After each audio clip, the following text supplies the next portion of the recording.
Hello everyone, welcome to the study hub. यहाँ ये हमारा इंडियन पॉलिटी का लेक्चर 1 रहेगा। यहाँ पे हम डिस्कस करेंगे controller and auditor general of India. तो सबसे पहला आ जाता है controller general of India shall be the most important officer under the constitution of India. ये किसने कहा था? Doctor B R. पहला क्वेश्चन हमारा आ जाता है कि कंट्रोलर ऑडिटर जनरल को most important officer constitution of India में किसने कहा था? तो डॉक्टर बी आर अम्बेडकर। तो आपको पता ही है डॉक्टर बी आर अम्बेडकर जो थे वो चीफ आर्किटेक्ट थे कॉन्स्टिट्यूशन ऑफ इंडिया के। Chief architect of constitution of India. ठीक है, clear. Chairman of drafting committee के चेयरमैन।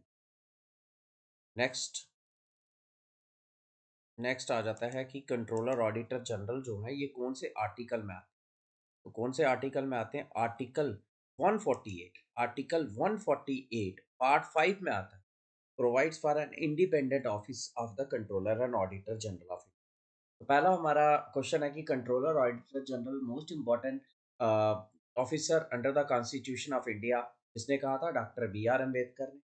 तो कौन सा आर्टिकल है जिसके तहत कंट्रोलर ऑडिटर जनरल को क्रिएट किया जाता है? आर्टिकल 148। और ये कौन से पार्ट में आता है? Part 5 of the constitution of India.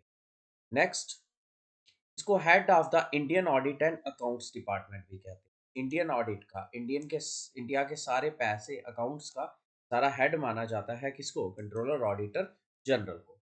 Guardian of the public purse, ये भी क्वेश्चन आता है कि guardian of the public purse किसको कहते हैं? कंट्रोलर ऑडिटर जनरल को। ये कंट्रोल करता है entire financial system of the country at both level, centre और स्टेट। ये पूरे पैसे का को कंट्रोल करता है सेंटर में और स्टेट में। क्लियर। तो head of the Indian audit and account department controller auditor general. Guardian of public purse controller auditor general. पूरे एंटायर फाइनेंशियल सिस्टम को कंट्रोल कौन करता है?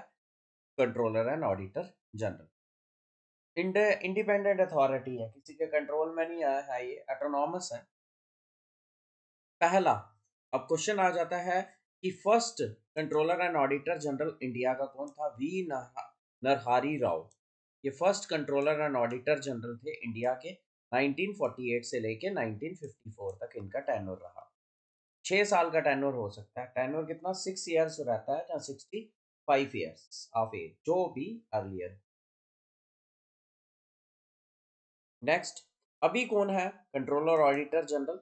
Girish Chandra Murmu current controller auditor general है इंडिया के। 14th ऑडिटर जनरल, इनका rank 14th number पे है।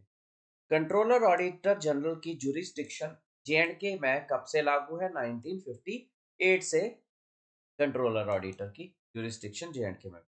1971 में सेंट्रल गवर्नमेंट ने controller and auditor general duties power and condition of service act 9 pass किया था, जिसमें पूरा बताया हुआ है क्या क्या ड्यूटीज रहेंगी, क्या पावर और क्या कंडीशंस रहेंगी।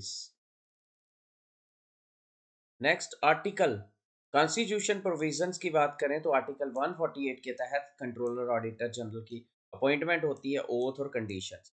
आर्टिकल 149 में बताया गया है ड्यूटीज और power controller and auditor general. Duties और पावर, तो अपॉइंटमेंट, ओथ, कंडीशंस बताई गई हैं 148 मतलब इंपॉर्टेंट 148। फिर ड्यूटीज एंड पावर्स 149 में। आर्टिकल 150 में अकाउंट्स ऑफ यूनियन और स्टेट के बारे में बताया गया है। 158 में 151 में रिपोर्ट्स जो कंट्रोलर ऑडिटर जनरल की है वो किसको सबमिट करनी है? प्रेसिडेंट को। इनको रिपोर्ट किसको सबमिट करनी है? प्रेसिडेंट को। कंट्रोलर एंड ऑडिटर जनरल को रिपोर्ट किसको सबमिट करनी है? प्रेसिडेंट को। Under which article? 151 आर्टिकल के तहत। आर्टिकल 279 में calculation of net proceeds, net proceeds के ऊपर साइन किसका चाहिए? साइन चाहिए controller and auditor general. Next, अब जो इनकी ओ कॉन्स्टिट्यूशन प्रोविजन में जो इनकी सैलरी है, salary allowance, oath oath oath जो है सेक्शन 4th में of third schedule of constitution of India में इनकी ओथ और अफर्मेशन के बारे में लिखा गया है। सैलरी कौन से में आती है? सेकंड शेड्यूल में आती है। और बोला गया है कि इनकी और जज ऑफ सुप्रीम कोर्ट की जो होता है वो सिमिलर होता है। नेक्स्ट अपॉइंटमेंट, अपॉइंटमेंट कौन करता है? प्रेसिडेंट अपॉइंट करता है। कितने साल का टेन्योर होता है? 6 ईयर और 65 years of age. Next question, इसको इनको रिमूव कौन कर सकता है? प्रेसिडेंट रिमूव कर सकता है। और कैसे?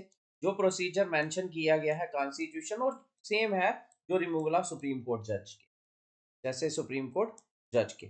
नेक्स्ट बात करते हैं कि जब ये इनका टेन्योर खत्म हो जाता है तो उसके बाद ये not eligible for further office, किसी भी गवर्नमेंट ऑफिस में ये बाद में जॉब नहीं कर सकते। सैलरी और इसकी इनकी जो बाकी कंडीशंस है उनको डिटरमाइन करता है पार्लियामेंट। और इनकी सैलरी इक्वल होती है जज ऑफ सुप्रीम कोर्ट। सैलरी कहाँ से दी जाती? कंसोलिडेटेड फंड ऑफ इंडिया से। और वोट नहीं कर सकते ये पार्लियामेंट।